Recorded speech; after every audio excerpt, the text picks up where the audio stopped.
So let's talk a little bit about working with a mother through birth trauma or working with a parent. So every single thing that you just said are things that I recommend to my clients if they're working through birth trauma. But I want to share something really, really special.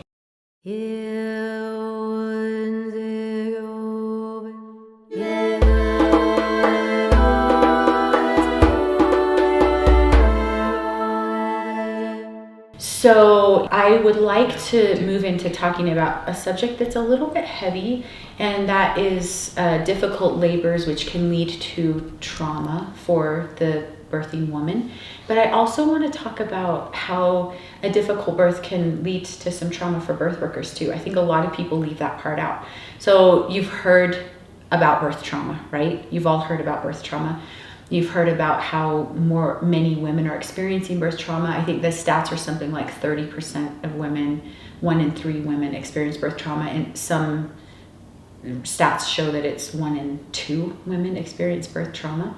We know that we have a maternal care crisis in the United States. We know that we have issues with informed consent, and so we know that that obviously is a contributing factor. But we also know that when doulas are present, that they can reduce birth trauma. That said, you're still going to see some really hard things. So I want to tell you a story. So this is my dear friend Alicia, also my personal assistant. And I mentioned to you guys that I had a really difficult birth in September, right? I attended a very difficult birth. The mom and baby are well, so I'll start with that because I think sometimes people can hear that and be like, what happened? Did someone die? The mom and baby are well and doing very well. But it was a very traumatic experience for me as well as the parents. And so I was working before the birth, I was working on a project with the dad. And so it's been about 6 months ago. And yesterday, right when I was talking to you guys about the project that I was working on with him, he texted me.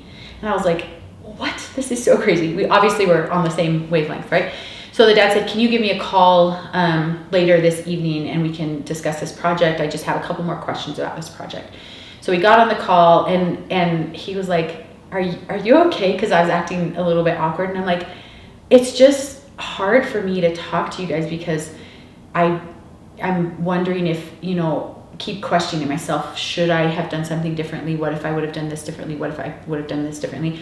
And the parents are the most gracious, loving, kind people you will ever meet. And so they never blamed me for anything. And I've talked this through with a very good OB friend of mine, and he's like, no, it's happened to me too. Like, you didn't do anything wrong.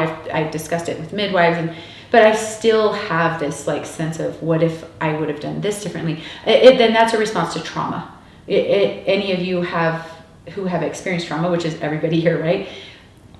Part of when we experience trauma, we go through the grieving process, and the stages of grief. And so part of the stages of grief are the what if. One of the stages is the what if, right? What if I would have done this differently? What if I would have done this differently? Like, you could go all the way back to saying, what if I wasn't born? Maybe this wouldn't have happened. Or what if I chose to work at McDonald's instead of be a midwife, right? So the what ifs are something that definitely comes up with trauma. And so I was talking to him. He was just being so gracious and so kind. And I said, oh my gosh, you're going to make me cry. So I started crying, and then he was kind of crying a little bit because for them, they're still experiencing the trauma. Their baby's about 6 months old now, and she's beautiful and perfect and doing great, but they're still experiencing some of that trauma. And I'm still experiencing some of that trauma, but I never wanted to place that on the parents. But he kind of like elicited this response out of me by being so loving and kind, and just saying these really sweet and kind words like, we love you, Melissa. We never, ever blamed you for anything. Like, this thing happened. Nobody could have prevented it. And just being so, and then of course I started crying, and I was trying really hard to not, this man needs to experience his own trauma, and he needs to be able to experience it safely without me making it about me. And so I was trying really hard not to do that, but he was being so kind and loving. He just kept saying, no, we're good. Like, it's good. And we had this great conversation, and I said, we had planned for me to take them all to Disneyland when the baby's like 5 years old. And so every time we talk, I'm like, Kay, in 5 years, remember, we're going to Disneyland with your sweet little baby. And he's like, yep, we're doing it, and let's plan it. And she's like a little tiny baby still, right? So we're not going to do that for a while. But then I hung up the phone, and it was time for us to go to bed. And I was bringing Alicia some sleep tinctures. And so I walked in there, and I was like, whew. And she was like, are you okay? And I said, I just got off the phone with the dad, who was, part of the birth that happened in September, where I was feeling really, really struggling, and I just burst into tears. And Alicia was so good at holding space for me. And I was standing at first, and I kind of went to my knees and just like leaned on the edge of the bed, and she was talking me through it and asking me about it. And I said, I just keep questioning myself and questioning this one part. And this is gonna make me start crying, but she kept saying, you did everything right. You did everything right. You did your very best. And it helped me so much. And see, now she has tears in her eyes. I know. So she had tears in her eyes, and I had tears in my eyes, and I was just like sobbing and wiping my tears away. And I just kept thinking, part of this work, I can't get rid of trauma. I can't say I will never experience trauma again, right? But the number one best way for parents and for birth workers to move through trauma is to talk it out. Mm-hmm. And there are all these other things we can do, right? We can talk to therapists, we can do EMDR, we can do neuro-linguistic programming, we can do body work, foot zoning. There's so many things that can help us work through trauma and kind of manage our feelings and be able to continue doing the work that we were put on this earth to do. But the number one thing is talking to someone that you feel safe with. And I was feeling it really heavily last night after I hung up the phone with him. Not because he made me feel a heaviness, it was because he was so loving and kind. And I was like, oh, it's kind of all coming back to me again, and so I just needed to cry it out.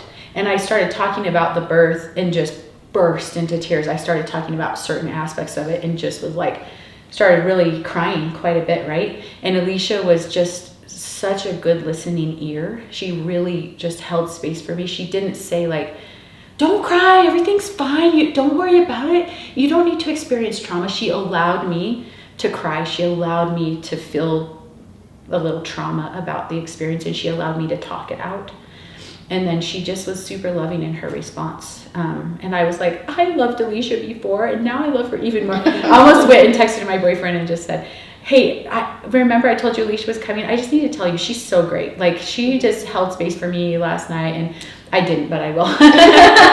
And so I wanted to talk about, I think it's really important to talk about trauma when you're learning how to be a birth worker, because you will experience difficult things. You will experience difficulty, and you will go to births, not all the time, every once in a while. You're not going to experience trauma after trauma after trauma after trauma, unless you're working in like a war zone or something, which I work in Haiti sometimes, and that can be heavy to see these women who don't have access to food and water, and they're still just rock stars, just doing so good. And to know that some of them got pregnant through means that they didn't choose, and so that can be really heavy. But if you're working, in a space where most of the time birth will be really beautiful, just know that sometimes you are going to witness really, really difficult things. And the way to continue being a birth worker and to not get so burned out with the trauma that you're like, I'm done, I can't do this anymore, is to get help for it and to talk it out. So what are some of the things that you have done to work through traumatic experiences? Every human on earth experiences trauma, right? Every human on earth. But I think it's important for us to have some tools as birth workers to know, oh, this is that thing that Melissa was talking about. I just did a birth that reminds me of what Melissa told me might happen when I act as a birth doula. And what are the things that she told me that I could do to work through this? So the first thing is talking, right? We talked about that already. It's okay to share births with other birth workers. So we want to keep confidentiality, right? It's really important to keep our clients' names, ages, where they live, where the hospital. Sometimes the hospital is relevant to the story, and so sometimes you need to say that. But you can share a story with another birth worker, so with a colleague or a professional, but I wouldn't to put it on social media. Don't talk to your mom about it. Don't talk to your partner about it.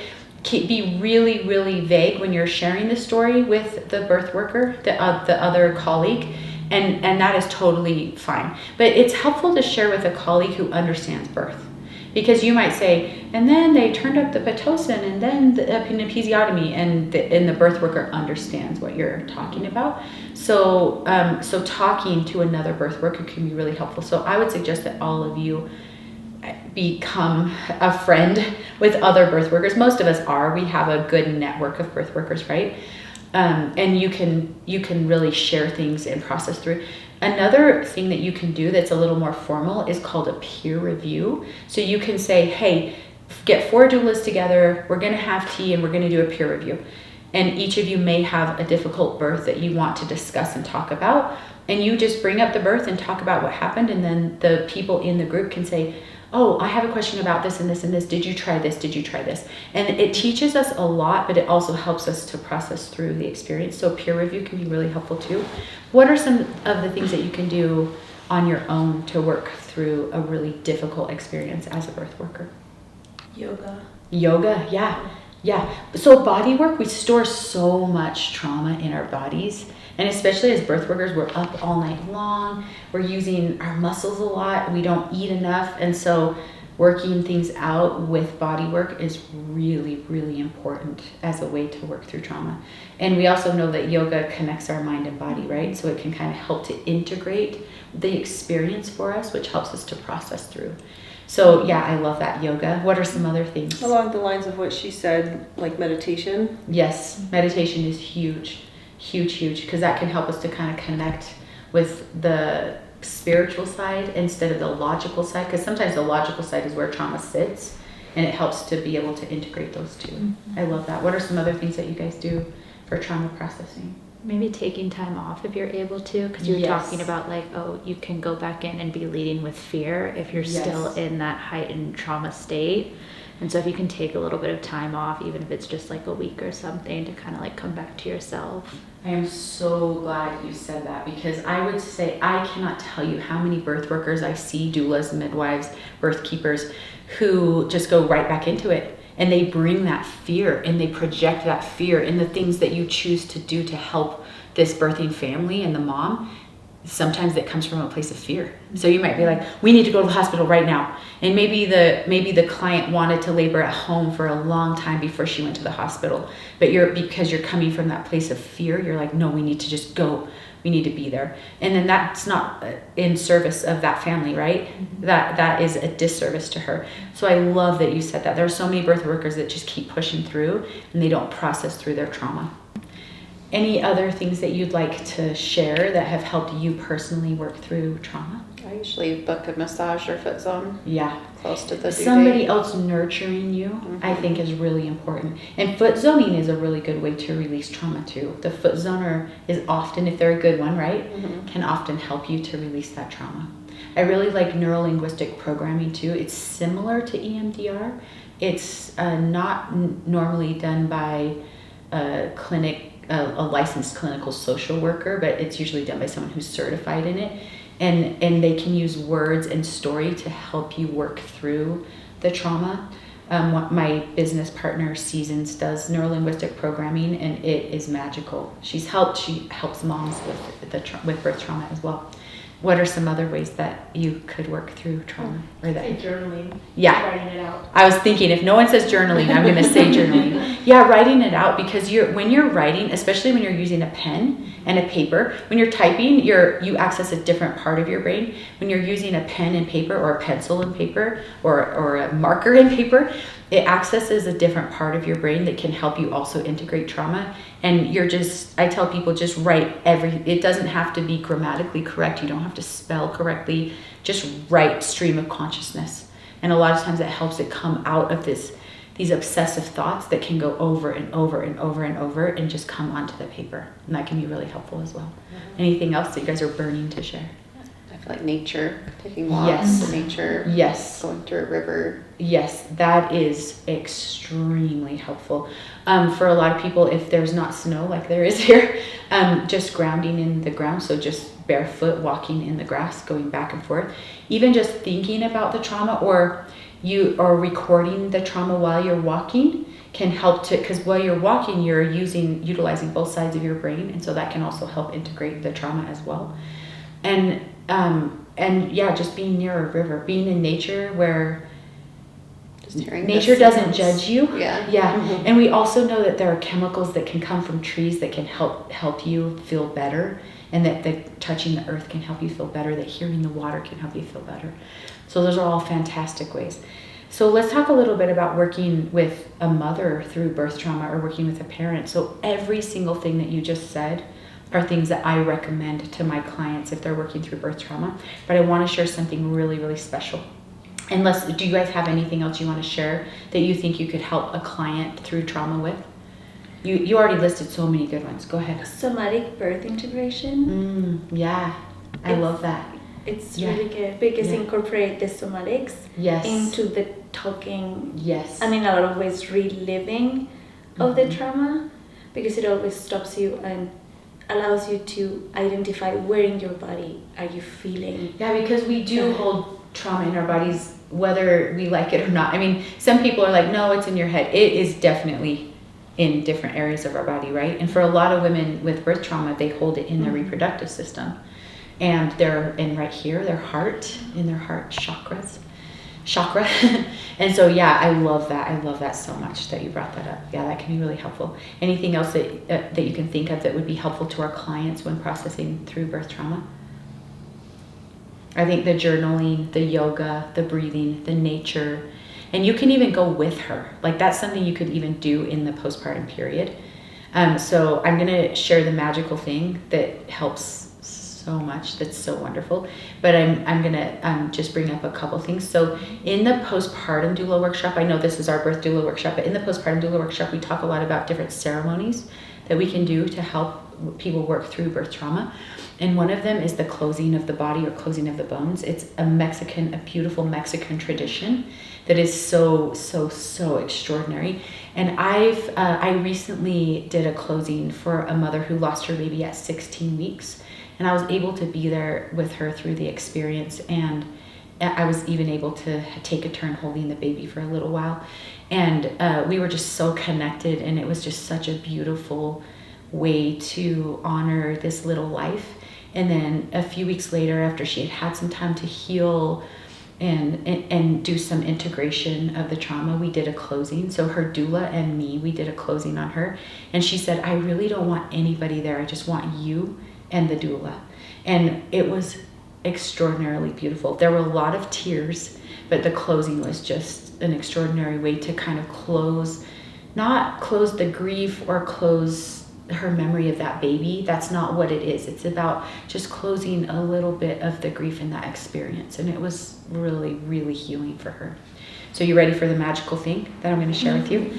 Okay, so it's called rebirthing. And rebirthing is a way that a mom could rebirth her child. But her baby's already there, right? But we literally pretend like she's rebirthing the child. So I've only done it one time, but I've offered it to many people who have had a traumatic experience. And it was such a beautiful thing. So the mom came to the birth center. She brought her husband and she brought her baby, and the whole birth team was there. So me and my daughter Ivy and her doula and our assistant, we were all there at the birth center. And we had chosen to do a rebirthing. So she brought underwear because she had her baby in the bathtub, but she brought underwear, and we literally filled the bathtub up. So she wasn't in that state of mind in labor where you just feel like ripping off all your clothes, right? So she wore some underwear, got in the tub. We, meanwhile, while she was in the tub, imagining that she was laboring, her doula was there. They were reading her affirmations. We had soft music on. We had flowers, and all of us wore dresses. So we don't normally wear beautiful dresses to birth, but for this rebirthing, we all wore beautiful dresses. And we took her baby in the other room, and her sister and her mother were there as well. And we put olive oil. We massaged her baby with olive oil, so he was kind of slippery. And he was probably like 7 weeks old at this time. So he was a little bit bigger, you know. But what we did is we imagined that she was birthing her baby again. She stood up and we passed her baby through her legs, just as if she was pulling her baby up from the womb and onto her chest. And she sat down in the water and held her baby, and her baby felt like he had just come out because he had the olive oil on him. And she wanted to sing to her baby, and she did sing to her baby in the original birth, but she did it again. She sang to him again. And then where the traumatic part happened was with the placenta. So we got her out of the tub holding her baby. We dried her off just as we would have in her birth. We helped her to the bed just as we would have if she had just given birth. We laid her on the bed. We covered her with a blanket. And then we had kept part of her placenta, and we had put it in the freezer just so that she could see it later. And we rebirthed the placenta. So she handed her baby to her partner, and she stood up, and we held the placenta there in a Chex pad, and we went like this, and we said, "Look, you did it. You birthed your placenta. You did a great job." And then she laid back down. We wrapped the placenta up, and we set it next to her. And she read poetry, and we all sobbed, and it was a beautiful experience. And she was really mad at her body. She was really upset initially, really upset at the placenta for not doing the thing that it was meant to do. She said nice things to her placenta. She wrote a poem about her placenta, and she said, "Thank you so much for keeping my baby alive, for bringing my baby to term, and for doing all the work of helping me grow a healthy baby." And then after that, she got dressed, and we did a closing on her. And she loves daisies, and so we had a postpartum doula there as well. And the postpartum doula facilitated the closing, and the postpartum doula put daisies after she was all wrapped. The postpartum doula put daisies down her, and then used petals from daisies and sprinkled on her, and we all touched her. So remember, there were like about 8 of us there. We all touched her and just held space for her, and she was sobbing. We were all sobbing, and it was beautiful. And she said that was one of the most healing things that she did to heal from this difficult experience. She also journaled. She also used art. She wrote poetry. So creating art is another huge way that we can work through trauma. But it was a really beautiful experience. And for me, it was traumatic as well. I tried not to ever make it about me or talk to her about my trauma. I never did that. But for me, the whole rebirthing was very healing for me as well, and the whole birth team. And we hired your daughter to come and take photo and video. So she has a birth video of her rebirthing, and she has photos of her rebirthing, and it was a really beautiful experience. So that is a magical thing that you can do to help women through birth trauma. While it's very difficult to experience these things with women, it's also like pretty beautiful to see what comes out on the other side, you know? And how many of you can say that your difficult things in your life led you to really beautiful things?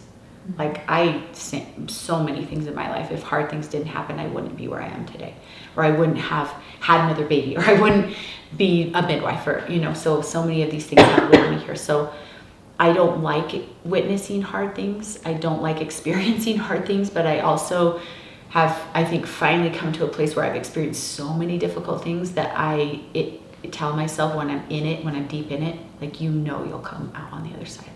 And that's helpful to have experienced it so much, to know that I will come out of it.